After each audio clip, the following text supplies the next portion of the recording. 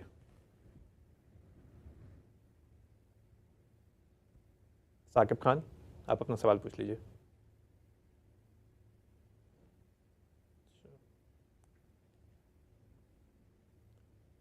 آگے بڑھتے ہیں، اگلا سوال ہم لیتے ہیں محمد قاسم سے۔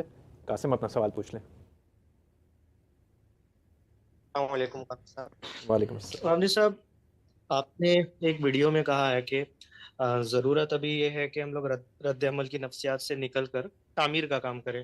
پھر آپ نے کہا کہ اگر ہم لوگ پوری قوم مل کر اس کو معاشرے کی ضرورت بنا کر اس پہ کام کریں تو بہت ممکن ہے کہ ہم لوگ 10 سے 15 سال میں یہ تعمیر کا کام کر دیں گے۔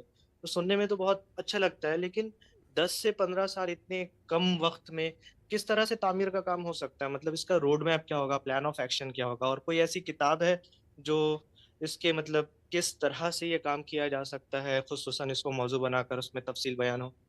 جزاک اللہ۔ اچھا جی، بہت شکریہ۔ اس طرح کے تمام اندازے میرے بھائی دنیا کے تجربات کی بنیاد پر لگائے جاتے ہیں۔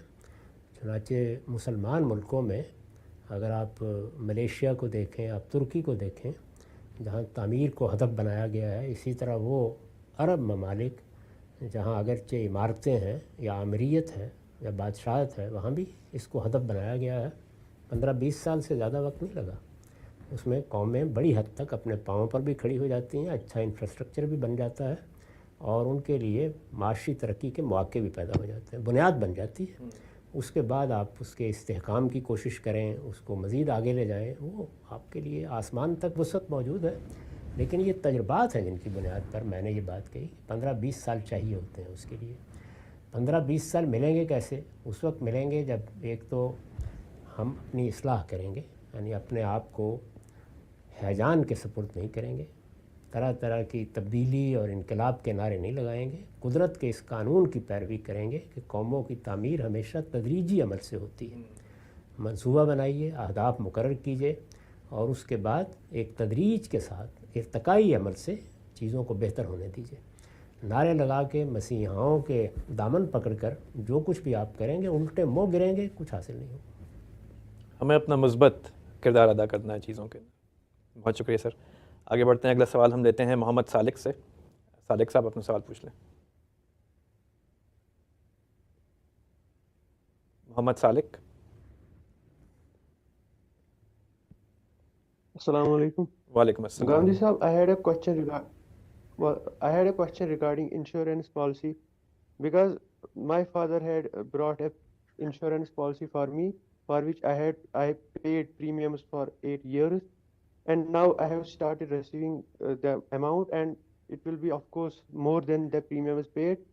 So the pooled money, so the insurance company invested the pooled money in interest-based trade or government bond. Is it permissible for me to consume the additional money which I received from the insurance company? Thank you. جزاک اللہ۔ Insurance اپنی ذات میں بالکل جائز عمل ہے، بلکہ انسانیت کی خدمت کا ایک بڑا اچھا ادارہ دور حاضر وجود میں لانے میں کامیاب رہا ہے۔ آپ ہر طرح کی انشورنس لے سکتے ہیں۔ اس وقت جو کاروبار ہوتے ہیں، یعنی ظاہر ہے کہ انشورنس کمپنی آپ کے ساتھ جو معاہدہ کرتی ہے وہ تو اصل میں عقد معاونت ہے، یعنی ہم سب نے اپنا حصہ ڈالا اور پھر ایک قاعدہ بنا دیا گیا کہ فلاں فلاں ضرورت کے تحت اس قاعدے کی پیروی کرتے ہوئے ادائیگی کر دی جائے گی۔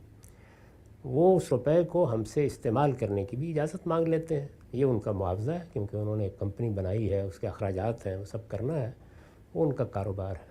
اس طرح کے کاروبار کی جتنی اب تک ہمارے سامنے مثالیں ہیں، اس میں مجھے اتفاق ہے آپ سے کہ بعض ایسے کاروبار بھی انشورنس کمپنیوں کے روپے کو استعمال کر رہے ہوتے ہیں جن کے بارے میں کہا جا سکتا ہے کہ وہ جائز کاروبار نہیں ہے۔ تو اس میں وہی اصول ہے جو ہمارے فقہا نے دور حاضر میں قائم کیا ہے کہ آپ غلبہ دیکھیں۔ تو میرا احساس یہ ہے کہ اس وقت اس طرح کے اداروں میں غلبہ جائز کام ہوئی کا ہے، تو آپ اس میں تردد نہ کریں، ساری بہتری اس دنیا میں ہو نہیں سکتی۔ ٹھیک ہے سر، بہت شکریہ. آگے بڑھتے ہیں. اگلا سوال ہم لیتے ہیں ہادی مسعود. ایک دفعہ آپ کے پاس پھر سے آتے ہیں, اپنا سوال پوچھ لیجیے. السلام علیکم گاندھی صاحب. وعلیکم السلام. میرا سوال ہے سورہ آراف میں اللہ تعالیٰ فرماتے ہیں کہ جب قرآن پڑھا جا رہا ہو تو اس کو خاموشی سے سنو. اب گھر میں اکثر اس طرح ہوتا ہے, میری والدہ قرآن کی ریسیٹیشن اونچی آواز میں کرتی ہیں, تو میں اگر اپنے کمرے میں کوئی اور کام بھی کر رہا ہوں تو کیا مجھے اس وقت اٹینٹیو ہونا چاہیے قرآن سننے کے لیے؟ اور دوسرا یہ کہ کبھی میں خود کسی اچھے قاری کی ریسیٹیشن لگا کر ساتھ پڑھنے کی کوشش کرتا ہوں اسی طرز میں, یعنی ایک ہی وقت میں سن بھی رہا ہوتا ہوں اور بول بھی رہا ہوتا ہوں, تو کیا وہ بھی جائز ہوگا یا وہ بھی مجھے چھوڑ دینا چاہیے؟ یہ جو آیت آپ نے بتائی ہے, یہ جس سیاق میں آئی ہے وہ یہ ہے کہ جب قرآن مجید آپ کو سنایا جائے, یعنی اللہ کے پیغمبر پر جب قرآن نازل ہوتا تھا تو وہ پڑھ کے سناتے تھے اس کو. اس وقت تو ادب کا تقاضا یہی ہے کہ اگر آپ کو سنایا جا رہا ہے تو پھر آپ کو ادب کے ساتھ سننا چاہیے اور خاموش رہنا چاہیے. یعنی کوئی آدمی آپ کو دعوت دیتا ہے کہ آپ آئیے قرآن سن لیجئے, یا تو معذرت کر دیں.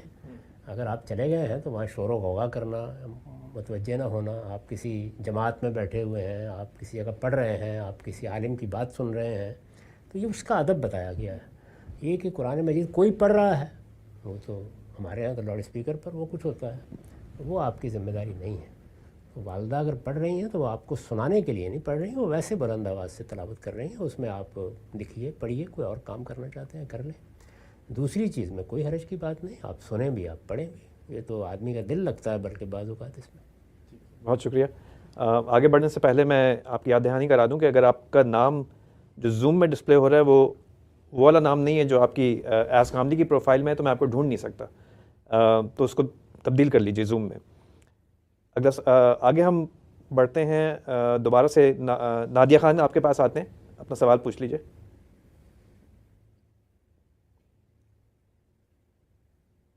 جی السلام علیکم. وعلیکم السلام. میرا سوال غامدی صاحب سے ہے. میں نے ان کے ایک لیکچر میں بریفلی یہ مینشن کیا تھا انہوں نے کہ یہ جو 99 نام ہے خدا کے, اس میں سے کچھ غلطی سے وربس تھے اور وہ لوگوں نے ناؤن بنا کے شامل کر دیے ہیں 99 ناموں میں. یہ میں غلط سمجھی ہوں یا یہ واقعی آپ نے اسی طرح سے مینشن کیا تھا؟ اور اگر آپ کا یہی مطلب تھا تو پھر کون سے نام ہیں جو غلطی سے ناؤن بنا دیے گئے ہیں بلکہ ہونے ان کو وربس چاہیے, اور اگر وربس ہوں تو وہ کیوں ہم ناؤن میں نہ بدلیں؟ Thank you. جی یہ بات آپ نے صحیح سنی ہے, میں نے ہی توجہ دلائی تھی اس جانب. مثال کے طور پر اللہ تعالیٰ قرآن مجید میں یہ کہتے ہیں کہ ایسے لوگ جو فسق کو اختیار کر لیتے ہیں, نافرمانی پہ اصرار کرتے ہیں, اللہ ان کو گمراہ کر دیتا ہے. تو اس میں جو فعل استعمال ہوا ہے وہ گمراہ کرنے کا ہے. اللہ کی طرف اس کی نسبت خود اللہ تعالیٰ نے کی ہے, وہ ایک خاص سیاق میں استعمال ہوا ہے. تو اللہ کا نام مضل رکھ دینا, گمراہ کرنے والا, یہ بالکل غلط ہوگا. یعنی یہ تو گویا اللہ تعالیٰ کی صفت بنا لینا ہے, جبکہ وہاں اللہ تعالیٰ اپنا قانون بیان کر رہے ہیں. یہ ایک مثال ہے. تو آپ اگر ان کی فہرست دیکھیں جو 99 نام ہیں تو ایسے نام بھی آپ کو ملیں گے اس میں. وہ لوگوں نے شامل کر دیے ہیں, یہ دیکھ کر کے کہا تو ہے اللہ تعالیٰ نے, تو ایسے نام نہیں ہونے چاہیے اس میں. بس اتنی بات تھی. آپ قرآن مجید کو دیکھیے تو اللہ تعالیٰ نے اپنے لیے جو صفات استعمال کی ہیں, جیسے علیم, حکیم, قدیر, انہی کو اللہ کے ناموں کی حیثیت سے خود نہیں بنانے چاہیے. اس میں پھر اس طرح کی غلطی ہو جاتی ہے. اس کی کوئی فہرست ہے ہمارے پاس کی رائے میں؟ خیر یہ تو عام مل جاتی ہے, لوگوں نے مسجدوں پہ لکھے ہوئے ہیں, آپ چاہیں تو جو درست جو نام ہے جو ہونے چاہیے وہ والی. ایسی کوئی فہرست اگر آپ لوگ بنا لیں کسی وقت بیٹھ کے تو اچھا ہے, لوگوں کی مدد ہو جائے گی. میرا خیال ہے تو نہیں اس طرح کی. میں نے کسی موقع پر یہ ان کو بہت کچھ پرانا یاد ہے, یہ توجہ دلائی تھی کہ بعض لوگوں نے فعل کو دیکھ کر اس سے یہ نام بنا لیا ہے اور شامل کر دیا اس میں. بہت شکریہ. آگے بڑھتے ہیں. اگلا سوال ہم لیتے ہیں ثاقب خان کا. ثاقب اپنا سوال پوچھ لیں. السلام علیکم سر. وعلیکم السلام. جی تکفیر سے متعلق سوال ہے میرا.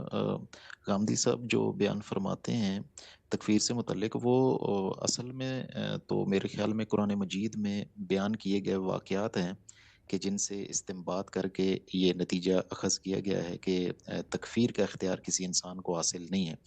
جبکہ غامدی صاحب خود یہ بھی فرماتے ہیں کہ واقعات سے قوانین اخذ نہیں کیے جاتے بلکہ واقعات کو قوانین کی روشنی میں دیکھا جائے گا. اسی طرح دوسری طرف کھڑے لوگ انہی واقعات سے استنباط سخت کر کے اسے اللہ کی سنت قرار دے کر تکفیر کرتے چلے جا رہے ہیں. اور اس سلسلے میں قرآن مجید کی سورہ مائدہ کی آیت کو بھی کوٹ کرتے ہیں کہ جو لوگ اللہ کے نازل کردہ قانون کے مطابق فیصلہ نہیں کرتے تو یہی تو وہ لوگ ہیں کہ جو کافر ہیں. تو یہ بات زیادہ متعین محسوس ہوتی ہے تکفیر کے معاملے میں، جبکہ نفی میں ایسا اسلوب نہیں ملتا جس شد و مد سے اس کو بیان کیا جاتا ہے کہ کسی کو تکفیر کا اختیار حاصل نہیں ہے. اس پر تھوڑا تفصیلی اگر تبصرہ ممکن ہو تو فرما دیں. میں نے اس میں واقعات سے ہرگز کوئی استدلال نہیں کیا. میرا استدلال تو بہت سادہ ہے کہ تکفیر ایک مذہبی فتویٰ ہے. کسی کو کافر قرار دے کے ہم اصل میں یہ اعلان کر رہے ہوتے ہیں کہ اب وہ مسلمانوں کی جماعت کا حصہ نہیں ہے.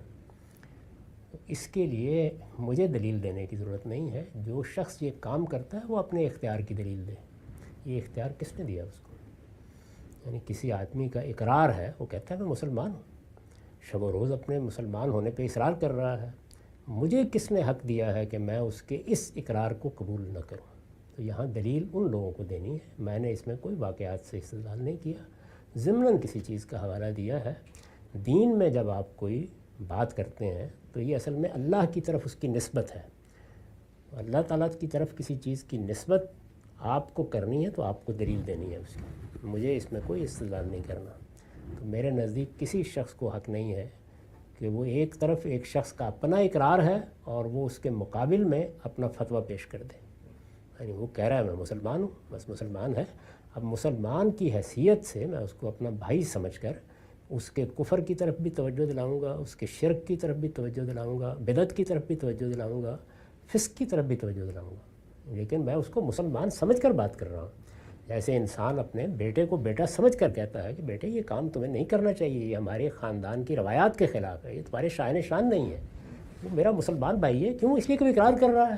میں کون ہوتا ہوں اس کے اقرار کو ماننے سے انکار کرنے والا؟ تو جو کہتا ہے کہ کسی شخص کے اقرار کو آپ رد کر دیں، اسے دلیل دینی چاہیے. میں نے تو اس میں کوئی استدلال کسی واقعے سے نہیں کیا.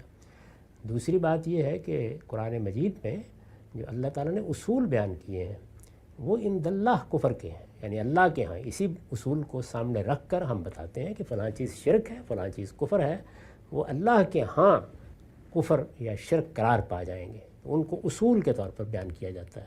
یہ بالکل ٹھیک ہے. میں بھی شب روز یہ کہوں گا کہ جو آدمی اللہ تعالیٰ کے نازل کردہ قانون کو ایک طرف مان رہا ہے اور دوسری طرف اس کے مطابق فیصلے نہیں کرتا، وہ کفر کا ارتکاب کر رہا ہے. لیکن یہ کفر کہاں سامنے آئے گا؟ قیامت میں، یعنی اللہ تعالیٰ کی طرف سے. تو یہ تو میں اس سے گفتگو کر رہا ہوں. یہ گفتگو میں کر کیسے سکتا ہوں اگر میں اس کو مسلمان مان کے بات نہ کروں؟ ورنہ وہ کس چیز کا انکار کر رہا ہے؟ اپنے اقرار کے خلاف ایک عمل کر رہا ہے. تو یہ اولئک هم الکافرون اولئک هم الظالمون کا مطلب ہے وہ اللہ کے ہاں کافر قرار پا جائیں گے، اللہ کے ہاں ظالم قرار پا جائیں گے، اللہ کے ہاں فاسق قرار پا جائیں گے. میرا فیصلہ کرنا اور اللہ کے ہاں کوئی نتیجہ نکلنا یہ دو الگ الگ باتیں ہیں. میرا فیصلہ کرنے کا مطلب ہے میں نے قضا کی ہے، یعنی میں نے جج کا فیصلہ سنایا ہے. یہ میرا اختیار نہیں ہے، اس کے لیے دلیل دینی چاہیے. یہ بات ہے جو میں نے بار بار توجہ دلا کے کہی ہے کہ یہ میرا حق نہیں، یہ آپ کا حق نہیں، یہ کسی کا حق نہیں. کوئی شخص بھی دوسرے کے اقرار کی نفی نہیں کر سکتا جب تک وہ اپنے اقرار پر اصرار کر رہا ہے. اس کی دلیل دینی چاہیے. کیسے نفی کر دی جائے؟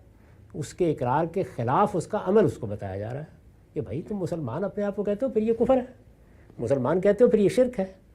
تو بس یہاں تک ہماری جورسڈکشن ہے، اس سے آگے ہم نہیں جا سکتے. فرد پر کوئی فیصلہ کرنا بالکل الگ چیز ہے، اور اصول میں یہ بتانا کہ یہ کفر ہے، یہ شرک ہے، یہ بالکل ایک الگ چیز ہے. ٹھیک ہے سر، بات واضح بھی. بہت شکریہ. اگلا سوال لیتے ہیں معاذ امجد سے. معاذ اپنا سوال پوچھ لیں. السلام علیکم. وعلیکم السلام. غامدی صاحب، ایک ویڈیو میں آپ کہہ رہے تھے کہ قرآن نے جو گورننس کا اصول بتایا ہے امرہم شوراہم بینہم کا، اس پہ جمہوریت پوری اترتی ہے. لیکن یہ جمہوریت جس میں ہر 18+ کو ووٹ دینے کا حق ہے، اس معاشرے کے لیے بھی صحیح ہے جہاں الٹریسی انتہا پہ ہو، اور ہم دیکھتے ہیں کہ لوگ ایک بریانی کے پلیٹ کے اوپر اپنا ووٹ ڈیسائیڈ کر لیتے ہیں. تو ایک لحاظ سے تو سقراط نے بھی صحیح کہا تھا کہ شپ کے کیپٹن کا فیصلہ مسافروں کی ووٹنگ سے نہیں بلکہ سمندری سفر کے ماہرین کی ووٹنگ سے سلیکٹ ہونا چاہیے. تو آپ کے خیال میں ووٹ ڈالنے کے لیے محض 18 سال کی عمر کی شرط کافی ہے کیا؟ شکریہ. اس میں بھی چند چیزوں کو واضح طور پہ سمجھ لیجئے. امرہم شورا بینہم اللہ تعالیٰ کا ارشاد ہے. اس میں اللہ تعالیٰ نے رہنمائی فرمائی ہے کہ مسلمانوں کو اپنا نظم اجتماعی باہمی مشورے اور رائے پر قائم کرنا چاہیے، اصول بتایا ہے، اور اس اصول کو ایک مثالی حکومت قائم کرنے کے لیے رہنما قرار دیا ہے۔ تو ہم اس پر عمل کرنے کی کوشش کریں گے۔ اس کا نظام کیا بنے گا، یعنی اب ووٹ کا حق دینا ہے، ووٹ کیسے ڈالنا ہے، ووٹ ڈالنے ہیں یا کوئی اور طریقہ اختیار کرنا ہے، یہ سب چیزیں انسانی تجربات کی روشنی میں اور انسانی حالات کے مطابق اختیار کی جاتی ہیں۔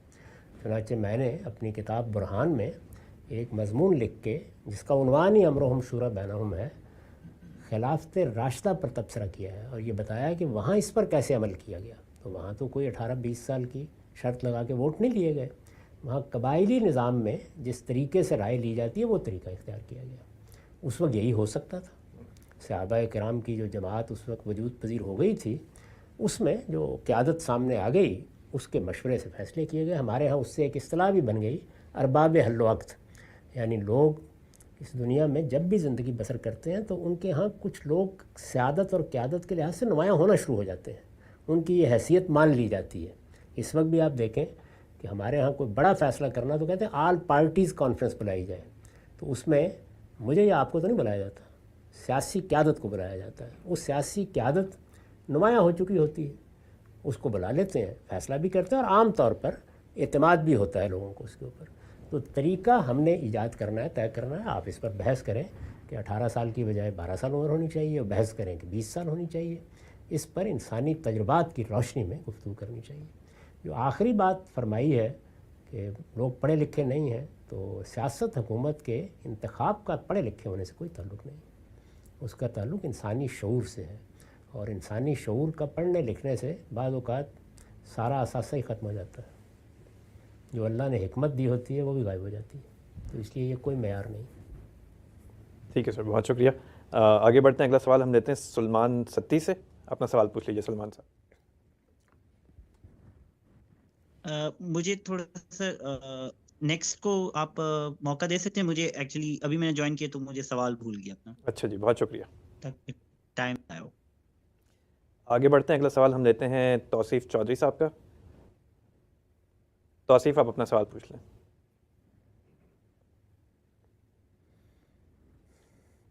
توصیف چودھری صاحب۔ السلام علیکم۔ جی وعلیکم السلام۔ میں یہ پوچھنا چاہتا تھا کہ امریکہ میں یا کسی غیر اسلامی ملک میں جمعے کی نماز پڑھنا جائز ہے؟ کیونکہ آپ کا میں نے ایک ویڈیو دیکھا تھا، تو اس لحاظ سے کوئی بھی فقہا میں اس کا قائل نہیں تھا۔ تو اگر جائز ہے تو پھر اس کے ساتھ ہمیں ظہر کی نماز بھی پڑھنی ہوگی یا نہیں؟ اس بارے میں تھوڑی سی ٹھیک ہے، شکریہ جی۔ گائیڈنس دے دیجیے۔ جمعہ کی نماز کے بارے میں شریعت تو یہی ہے کہ اس کا اہتمام مسلمانوں کے نظم اجتماعی کو کرنا ہوتا ہے، یعنی مسلمان معاشرے کو اس کا حکم دیا گیا ہے۔ مسلمان معاشرہ جب منظم ہوتا ہے تو کوئی باقاعدہ حکومت بن جاتی ہے، سیاسی اقتدار قائم ہو جاتا ہے۔ تو اس لیے سنت یہی قائم کی گئی کہ مسلمانوں کے معاشرے کی تنظیم جن لوگوں کے ہاتھ میں ہے، جن کو ہم اپنی اصطلاح میں ارباب حل وقت کہتے ہیں، موجودہ زمانے میں ان کو آپ نمائندے کہہ لیتے ہیں، جن پر قوم اعتماد کرتی ہے، آپ سینیٹر کہہ لیتے ہیں، آپ کانگریس کے لوگ کہہ لیتے ہیں، ظاہر ہے کو نمائندے ہیں۔ تو ہمارے ہاں اس کے لیے پرانی اصطلاح ہے ارباب حل وقت، یعنی وہ لوگ جن کو قوم سمجھتی ہے کہ وہ اس کی سیادت قیادت کے اہل ہیں، اور وہ کھولنے والے ہیں اور بند کرنے والے ہیں۔ حل وقت کا مطلب یہ ہوتا ہے یعنی معاملات ان کے ہاتھ میں دیے گئے ہیں، تو ان لوگوں کو اس نماز کا اہتمام کرنا چاہیے۔ یہی قانون ہے، اسی کو خلفائے راشدین نے اختیار کیا۔ یہ میرے آپ کے یا علماء کے منعقد کرنے کی چیز نہیں ہے، یہ بنیادی بات ہے، یہ سمجھ لینی چاہیے۔ اب مسلمانوں کا نظم اجتماعی یہ آپ جانتے ہیں کہ بعض ملکوں میں بالکل ختم ہو گیا۔ جب مثال کے طور پر برطانیہ عظمیٰ کا غلبہ ہو گیا، کچھ لوگ فرانس کے تحت چلے گئے، بہت سے ملک ختم ہو گئے، ان کی حکومتیں ختم ہو گئیں۔ تو ایک تو یہ حادثہ ہوا، اور دوسرے یہ کہ اس دوران میں علماء نے یہ فیصلہ کیا کہ ہم لوگ الگ سے اس کا اہتمام کریں گے۔ تو اصل بات کیا تھی، دین کا حکم کیا ہے، یہ کیوں ایک ہفتے میں اجتماع منعقد کیا جاتا ہے، اس کی ساری روح ہی لوگوں کی نگاہوں سے اوجھل ہو گئی۔ اب وہ ایک نماز ہے جو لوگ پڑھ لیتے ہیں۔ اصل بات یہ تھی کہ مسلمانوں کے حکمران، مسلمانوں کے ارباب حل وقت، وہ آئیں گے, وہ خطبہ دیں گے اور سب لوگ ان کی گفتگو سنیں گے. مختصر خطبہ دینے کے بعد 2 رکعت نماز پڑھیں گے, اپنے گھروں کو چلے جائیں گے. اس کی پابندی بعض ملکوں میں اس وقت بھی پوری طرح ہو رہی ہے, جیسے کہ عرب ممالک میں حکومت ہی اس کا اہتمام کرتی ہے, وہ لوگوں کو مقرر کرتی ہے, خطبہ دینے کا بھی اہتمام کیا جاتا ہے. ہم لوگ ملیشیا میں رہے, وہاں پر بھی یہی اہتمام تھا, لیکن بہت سی جگہوں پر خود مسلمان ملکوں میں بھی یہ چیز لوگوں کے شعور سے نکل گئی, وہ اس طرح نہیں ہے. تو اس لیے بار بار توجہ دلانی چاہیے کہ اصل بات یہ ہے, جمعے کی یہ حیثیت ہے اور اس طرح سے اس کو ہونا چاہیے. اگر آپ غور کر کے دیکھیں تو ہمارے ہاں جو مذہبی نوعیت کا فساد پیدا ہوا ہے فرقہ بندیوں سے, علماء کی باہمی جنگ و جدال سے, اس کا بڑا سبب یہ بن گیا ہے. تو بنیادی بات جس کی طرف میں نے بار بار توجہ دلائی ہے وہ یہ کہ اس ممبر پر کسی عالم کا کوئی حق نہیں ہے. یہ اصلاً مسلمانوں کے نظم اجتماعی کا حق ہے اور انہی کو اس کا فیصلہ کرنا چاہیے. اب جہاں جہاں ایسا نہیں ہوا تو وہاں یہ سوال پیدا ہوا کہ کیا کیا جائے. تو مسلمان معاشرے کے ذمہ دار لوگوں نے جگہ جگہ یہ فیصلہ کیا کہ ہم اس کا اہتمام کرتے ہیں. جو لوگ ہجرت کر کے دوسرے ملکوں میں گئے ان کو بھی جب موقع ملا تو انہوں نے بھی یہی فیصلہ کیا. میرا اصول یہ ہے کہ میں کسی غلطی کی طرف توجہ دلاؤں گا, لیکن اگر معاملہ اجتماعی ہے, جیسے چاند دیکھنے کا معاملہ ہے, عید کرنے کا معاملہ ہے, حج منعقد کرنے کا معاملہ ہے, جمعہ پڑھنے کا معاملہ ہے, اس میں مسلمان کوئی فیصلہ کر لیں تو عملاً اسی کی پابندی کرتا ہوں. تو اس لیے آپ کو بھی میں یہی کہتا ہوں کہ ایسا ہی کریں اور صحیح بات بتاتے رہیں لوگوں کو. انفرادی معاملات میں آپ کو حق ہے, آپ کسی چیز کو غلط سمجھتے ہیں تو آپ اپنی انفرادی زندگی میں اس کو چھوڑ دیں, لیکن اجتماعی معاملات میں آپ غلطی بتائیں گے. یہ نہیں ہو سکتا کہ مجھے پورا اطمینان بھی ہو کہ اس وقت چاند دیکھنے میں غلطی کی گئی ہے, لیکن جو عید کا اعلان کیا جائے گا میں اسی پر عید کروں گا, اور جو رمضان کا اعلان کیا جائے گا اسی پر روزہ رکھوں گا. ٹھیک ہے سر, بات واضح ہوئی, بہت شکریہ. اگلا سوال ہم لیتے ہیں ہارون شروم کا. ہارون اپنا سوال پوچھ لیجیے. السلام علیکم سر. وعلیکم السلام. سر میرا سوال لک کے بارے میں تھا, جسے ہم قسمت بھی کہتے ہیں, اس کی کیا حقیقت ہے؟ جو فیصلے ہماری زندگی کے اللہ نے کر دیے یا جو لکھ دیے اسے تو ہم تقدیر کہتے ہیں, تو پھر یہ لک, قسمت, گڈ لک, بیڈ لک, یہ کیا چیز ہے؟ شکریہ. ٹھیک ہے, تھینک یو. یہ لوگوں کے تجربات کا حاصل ہے, یعنی وہ بارہا یہ مشاہدہ کرتے ہیں کہ اپنی طرف سے پوری کوشش کر ڈالی, کوئی نتیجہ نہیں نکلا, کچھ بھی نہیں کیا اور اچانک خون برس پڑا. تو یہ لوگوں نے اپنے تجربات کو نام دے رکھے ہوئے ہیں. ان میں سے کوئی تعبیر بھی نہ قرآن کی ہے نہ حدیث کی ہے. لوگوں کے تجربات بجائے خود ذریعہ علم بنتے ہیں, مشاہدہ کرتے ہیں, ان کو کچھ معاملات پیش آتے ہیں تو آپ کا سارا علم, یہاں تک کہ سائنس کا علم بھی, وہ انسانی تجربات, مشاہدات پر مبنی ہے. اس کو یہیں رکھ کے سمجھیے. جو باتیں اللہ تعالیٰ نے بتا دی ہیں وہ تو بہت سادہ اور واضح باتیں ہیں. بعض فیصلے اللہ نے کر دیے ہیں ہمارے لیے, اور بعض چیزیں ایسی ہیں جو ہمارے اختیار میں دے دی ہیں. جن چیزوں کو اختیار میں دیا ہے ان کے اختیار میں ہونے کا شعور بھی ہمیں دے دیا گیا ہے. اس کے لیے کسی فلسفی سے کچھ پوچھنے کی ضرورت نہیں ہے, وہ ہم خود جانتے ہیں. ٹھیک ہے سر, واضح ہوئی بات. اگلا سوال ہم لیتے ہیں عمر داؤد چشتی کا. آپ اپنا سوال پوچھ لیجیے. جی السلام علیکم غامدی صاحب. اس وقت سائنس نے اتنی ترقی کر لی ہے کہ آپ اولاد کے معاملے میں اب جینڈر سلیکشن کر سکتے ہیں. اس میں آپ کی رہنمائی چاہوں گا, کیا یہ شرعی طور پہ آپ کی اس میں کیا رائے ہے؟ شکریہ جی. بہت پرانے زمانے سے لوگ حکیموں سے پڑیا لے کے یہ کام کرتے رہے, کوئی نیا کام نہیں ہے. بس یہ ہے کہ ایسے معاملات میں ذرا احتیاط برتنی چاہیے کہ آپ اللہ تعالیٰ کی مجموعی اسکیم میں کوئی غلط کام نہ کر بیٹھیں. حرج نہیں ہے اس میں کوئی. اگلا سوال ہم لیتے ہیں اسحاق احمد صاحب سے. اسحاق صاحب اپنا سوال پوچھ لیں.